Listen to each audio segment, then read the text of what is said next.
What we think on in here debate is that for some reason you openly government say that when it's come to pornography, that does not equal to no death penalties. But when you call it genocide, then basically you don't have to kill that person.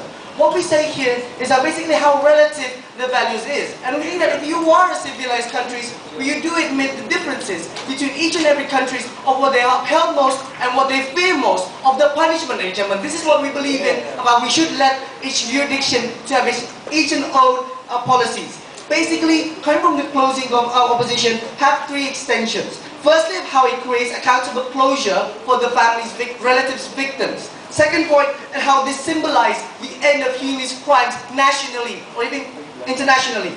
Thirdly, is how we believe that this is a burden to the taxes that have been paid by the society, ladies and gentlemen.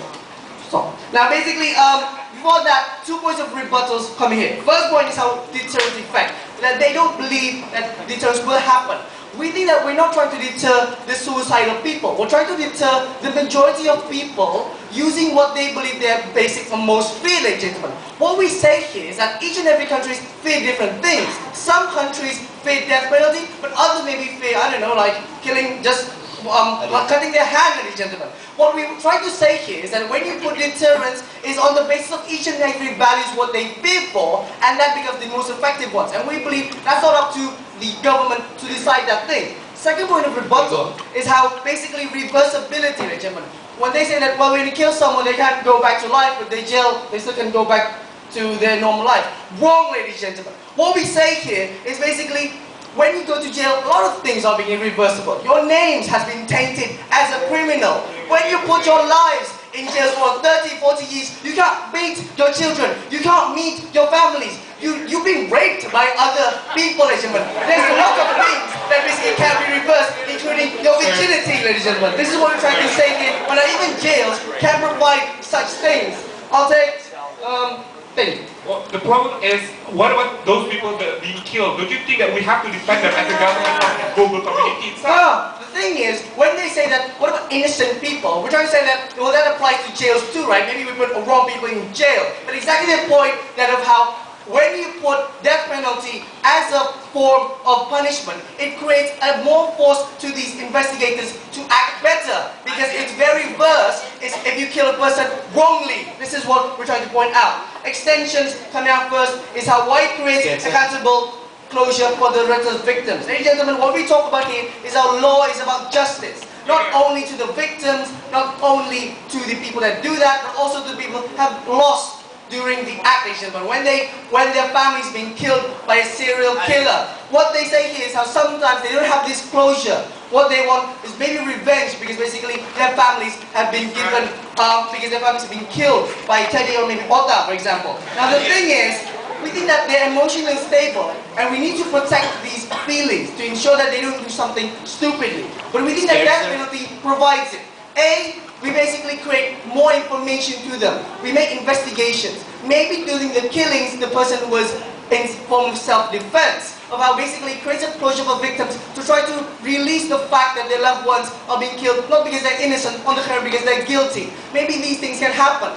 These can only be provided by these accountable measures coming from the current status quo. What's more, we're preventing people from doing stupid revenges, ladies and gentlemen. At the point that you don't feel that the trial was fair, basically they will try to kill them, and that's what's worse, right? I mean, like, we're letting that killer to be killed again, and revenge. What we say here, that's a worse scenario. But what's worse, what's better is how at the point we put this, law is more trusted because the victims feel that they've been given a fair certain of closure towards them. And what we say here is how law does really apply to countries that do people trust to the law, right? I mean, like, failing states are basically the reason why law in that place is not being trusted by the society. That is the first argument. No. Now, second point of argument. This actually rebuts the idea of amplifying the terrorism or etc. Now, symbolizes the end of heinous crime. Ladies and gentlemen, different from death penalty and there's a difference between death penalty and jails. It shows, what we say here is sometimes it glorifies the acts for you to stop crime. Because some crimes are just so heinous enough that it creates fear towards society. For example, terrorism in Indonesia, like Amrosum when they bombed Bali, you all remember that. And at the point that when the bomb was triggered, everyone was so fearful of the terrorists. What differentiates it between death penalty and jail? That definitely shows a message. When you do that to that bomber, it shows a message that you actually help the people to stop the heinous crime. At the point that death penalty was made, basically people thought that Indonesia was much more safer. But that is basically different of when you put only them to jail, because some people are just too fit enough to think, too paranoid about something. Whatever they go out, what if they bomb the jail, ladies and gentlemen? But death penalty does not do that, because basically everyone thinks they're basically dead. They can't go to live unless like Google or something can make them to life. What we say here is that on the contrary, when they amplify the idea of extremism, we amplify the idea of safety. So we think this is fairly what is law supposed to be. About you're supposed to create a safety measure to a society to ensure that basically society can be protected by the people. Not going on, Raj. Now, two questions. First of all, prove to us that death penalty, that this message would actually reduce the crime. Second of all, would you rather lose your life or would you rather lose your virginity? No. Well, basically, I don't want to lose both, ladies and gentlemen. That's why investigation must be done better, right? I don't want to lose both, basically. But then again, when they said about whether or not, well, we think basically this is Order, please.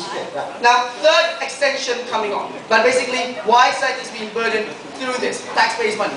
We think we're talking about people being left to jail. Basically, there's a burden for them to pay the foods, free bantaus, pillows, etc.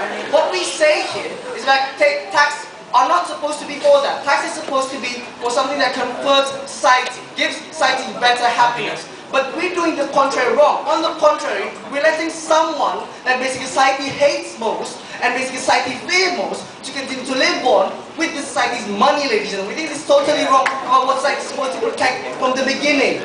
That's basically all from our speech, from the closing opposition, and we proudly to oppose. Thank you.